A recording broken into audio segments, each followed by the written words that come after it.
I like to win. I feel like if you like to lose, then that's on you. What's up, y'all? Welcome back to The Reel, where we sit down with some of the world's best athletes and entertainers and react to their highlights. Today's a special episode because we have Rookie of the Year, Ja Morant, with us. How you doing, Ja? I'm doing good. How are you? I'm good. I appreciate you taking the time. Are you ready to react to some highlights, bro? Yeah, for sure. All right, so let's start off with, well, a lot of people give credit to putting you on the map, and y'all were the 12 seed going against the 5 seed. Explain to me what's going on here in the tourney. It was a play Coach Matt put in for teams who denied me, try to deny me the ball after I pass it. I seen many different coverages, and we just executed the play well. My boy Nail gave me a nice backdoor no-look pass, and after that, it's just going to finish the play on whoever was down there. Now, Murray State is a smaller school, so this was like the first opportunity for a majority of the people around the world to watch you play. So was there a little added pressure going into the tournament because of that? Nah, I feel like the pressure was on Marquette, those guys. I feel like, we always had the confidence to, go out and play against whoever and wasn't scared. We always was the underdog in every game we had. So just another, night for us to go out and play our game and prove people wrong. So I feel like there was no pressure on us at all. I mean, it was one of those legendary years. I think 3 out of the 4 12 seeds ended up beating the 5 seed. So a lot of upsets there. After your sophomore season, the mock drafts had Zion 1, Ja Morant 2, or some even had Ja Morant 1, Zion 2. Was there a lot of stress watching the NBA lottery because you know that one of these top teams are going to end up with you? Nah, I was just waiting to see, which teams had what pick. I really wasn't focused on whatever team or focus on one team. I was just trying to see, who got what pick, do my talks, my visits with those teams, and then, just try to figure out where I was going. We're going to go to All-Star Weekend, where we got you in the Rising Stars Challenge with Zion. Does this bring back old memories of AAU? It definitely did. You just throw the ball anywhere. Obviously, that was a bad lob. I threw it to like the back of the backboard, but it's Zion, he's going to catch it. So brought back that, AAU vibes that we had, just me throw the ball by the rim and he go finish the play. Yeah, he is a crazy athlete. What was the first All-Star Weekend like for you, though? It was good, man. Had my fam down there. It was all our first time. We just was trying to, enjoy the moment, enjoy the weekend, then being able to go back out there, and play. Actually getting the win, playing with Zion again. It was a great weekend. You just said something that I didn't really think about, and that's getting the win. And the locker room of a Rising Stars game, are people really thinking about the win, or is it more the highlights, getting your name out there a little bit more? I'm a winner. I feel that. I like to win. I feel like if you like to lose, then that's on you. But I like to win basketball games. I can tell you, like in our locker room at first, we was obviously trying to, show love to the fans, do some highlights here and there. But at the end of the day, our goal was to win. Okay. Now, you did have a little bit of all-star buzz, right, with the Memphis Grizzlies being in the playoffs and you being the leader and the star of that team. Did you think that maybe Ja Morant deserves to be in the Sunday night game too? Me personally, I felt like I could have been in that game, but it's kind of, rare for a rookie to, be in an all-star game. So I just took it as extra motivation, to continue to get better. And my mindset now is not to miss any more all-star games as long as I'm playing in this league. So. I like that. We're going to stick with the Rising Stars because when y'all had already secured the W, we had a nice little dunk off for the last minute or so, and you pulled this out of your bag of tricks. Is that something that you planned for, or is this right off the dome? Nah, I just threw the ball up and just did whatever dunk that just came to my mind at first. Probably could have did, a between the legs or anything. Just, try to get a fans a little dunk right there. You know what the fans really want? We want to see you in that dunk contest. I know you said that you don't want to do it because of what happened with Aaron Gordon and everything, but the fans want to see you do it. Now, Is there any change of heart of potentially one day getting in the dunk contest? Right now, I don't know, man. I don't know. I definitely feel like, I can be in the dunk contest. I feel like my athleticism and, dunks or whatever can, get me to whatever round or possibly win it. But I guess we'll see. Okay, give me your dream dunk contest. It could be current players, past players. Give me 5 players you just want to see battle it off with the dunks. I go VC. Okay. I do probably throw Jordan in there. I do Zach LaVine. Okay. I do Aaron Gordon. 5. Give me 5. That's 4. I mean, you sliding yourself into that spot? Yeah, I'll throw myself in there. Okay, I feel that, man. And you just showed a lot of love to Chicago, man. Where I'm in Chicago now, and hearing 2 Bulls players made me feel good. So let's get to some regular season games. We have this one against the Phoenix Suns. Run us through what's going on. It was late game. They were switching ball screens. Once we switch, I see I had the big on me. It's just, back it out, take my time, and, try to get us the bucket, secure the win. I hit him with, the move. I do every time. I just be waiting for somebody, to stop it. But, right. After that, it was me inside the paint. And, once I get inside that paint, my mind is to finish the play.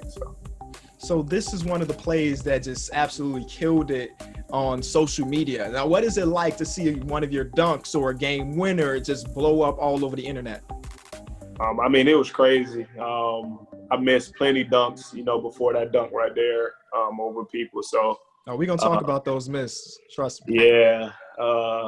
Me and, Grayson Allen, be talking about my missed dunks before that. So, after that one, it was like, bro, you finally got one. Like, you got one. So it was nice. So have you always been this bouncy, or is it something that's in your training regimen that got you? Because, I watched and it seemed like you were pretty short for majority of your playing career. So how'd you end up adding this extra bounce? I really just, started dunking around my senior year of high school. I grew a couple of inches between my senior year to now. My dad used to make me jump on tractor tires. That's really all it is right there. My dad was actually, an athlete. He had bounce when he played. So some of it probably, come from him. Some probably from tires. I honestly don't know. It's just a look combination of both. Now, when RJ got drafted, he had in his interview, he mentioned that he wanted to dunk on Porzingis for the city of New York. So my question to you is, do you have a dunk list? Players that you want to end up on the poster? Nah, I'll just say everybody. Everybody can get it. Yeah. Whoever's under the goal. If I'm going to dunk and you go on the block and I want to dunk on you. So. Okay, so let's go to one of the missed attempts. The first one, Kevin Love. Please walk us through this one. Deflection, loose ball. I picked it up, seen a lane, seen him try to take a charge. So it was just like, go dunk it. Might end up clearing him. I felt like, I tried to dunk the ball too hard, and I lost it a little bit, hit the back of the rim. I think that's the biggest what-if dunk. We had a few like Shannon Brown from the free throw line in game, but this one, if this one went in, I can't imagine the amount of numbers it would have got on House of Highlights. I can't imagine where it would be all time with dunks, Yeah, that's definitely one I wish I could get back. Is there any player that you would see under the basket and you would maybe hesitate to try to jump over or poster him? Nah. I don't fear nobody down there. So let's talk about NBA history then. Let's say we got a prime Shaquille O'Neal down there. You still trying to jump over Shaq? I'm going to still try. I feel that way. And I know you're right, because on the next attempt, you tried to clear Anthony Davis, who was a Defensive Player of the Year candidate every single year. Yeah, I don't fear nobody under there, man. it's just me and you. Whoever wins, wins. So this is one of the, I would say, one of your better games of your career, going against the Lakers, and you guys pretty much dominated them. And afterwards, you did a nice little jersey swap with LeBron. So how did that feel, since he's basically the best player of our generation? I actually did a jersey swap with LeBron and Anthony Davis. They both left me messages on it. I'm actually, working on my little game room now to, hang those jerseys up. But it's definitely, a surreal moment. Watching those guys when I was younger, coming up, playing. Everybody knows LeBron and how much he means to the game of basketball and what he means to people. So, just having that moment after that game to swap jerseys with them and,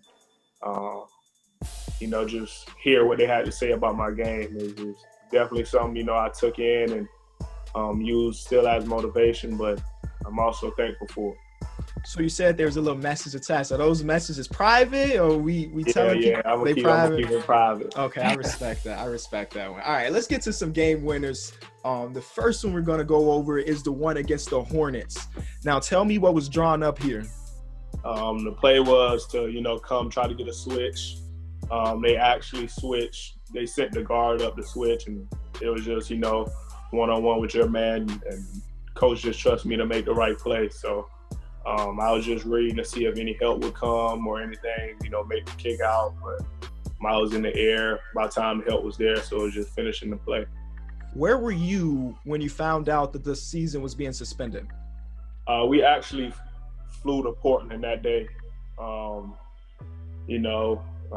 with Nike fam, so I was actually in the Nike store when the tweet and stuff came out. My dad came running to me like, yo, they just canceled the season, blah, blah, blah.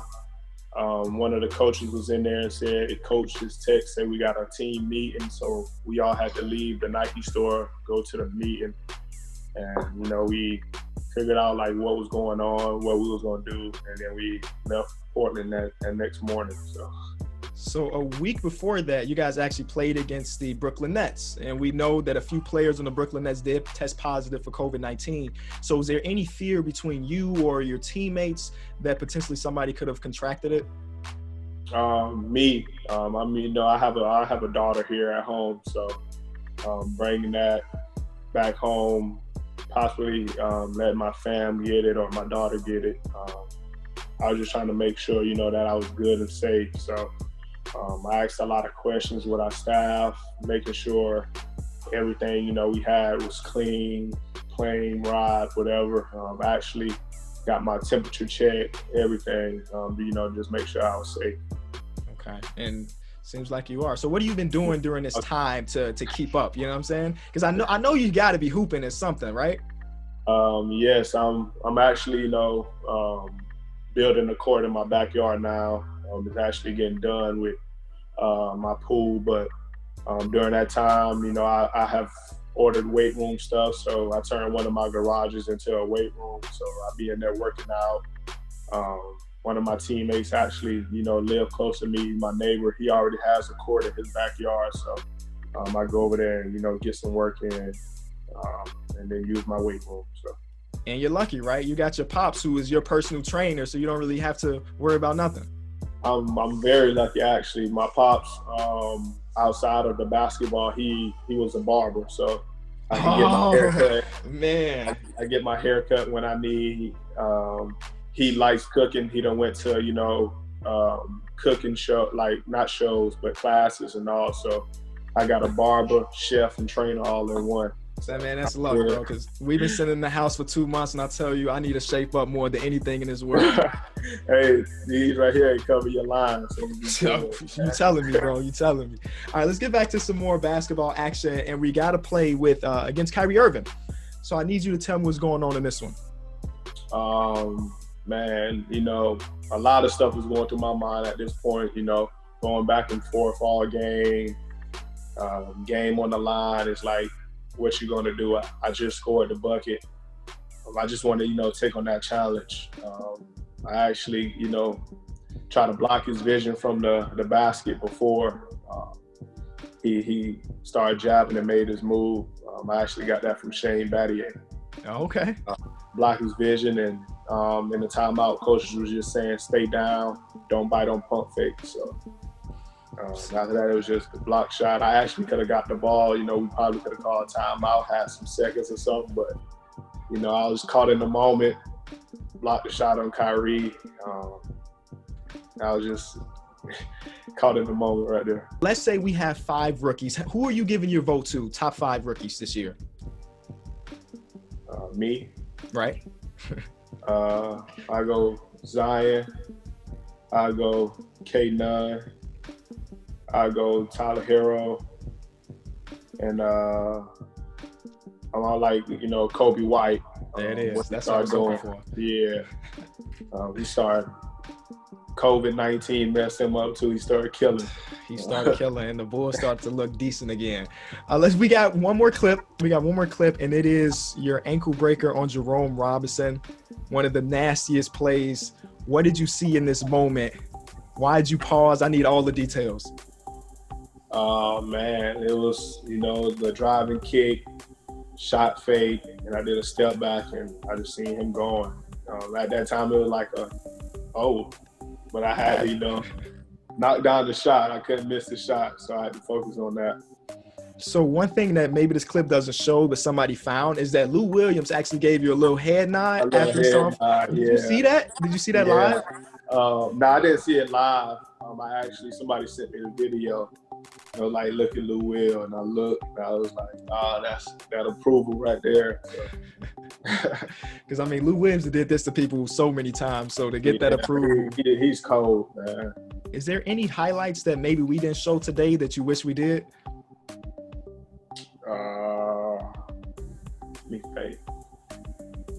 Because I mean, you got there's like a 20-minute mixtape of yours just from your first season, so it's a lot of them. Oh man, nah, I wish y'all had to show me dunk on Jaren, but it's all good. I just like messing with Jaren, man. And top 5 rookies, take me out. I'm gonna put my boy BC in there. Thank you, everybody watching. This has been The Real Ja Morant. A successful rookie career, bro. Hope many, many more years of greatness. Thank you. Thank you. Hey, I'm Ja Morant, and you're watching The Real.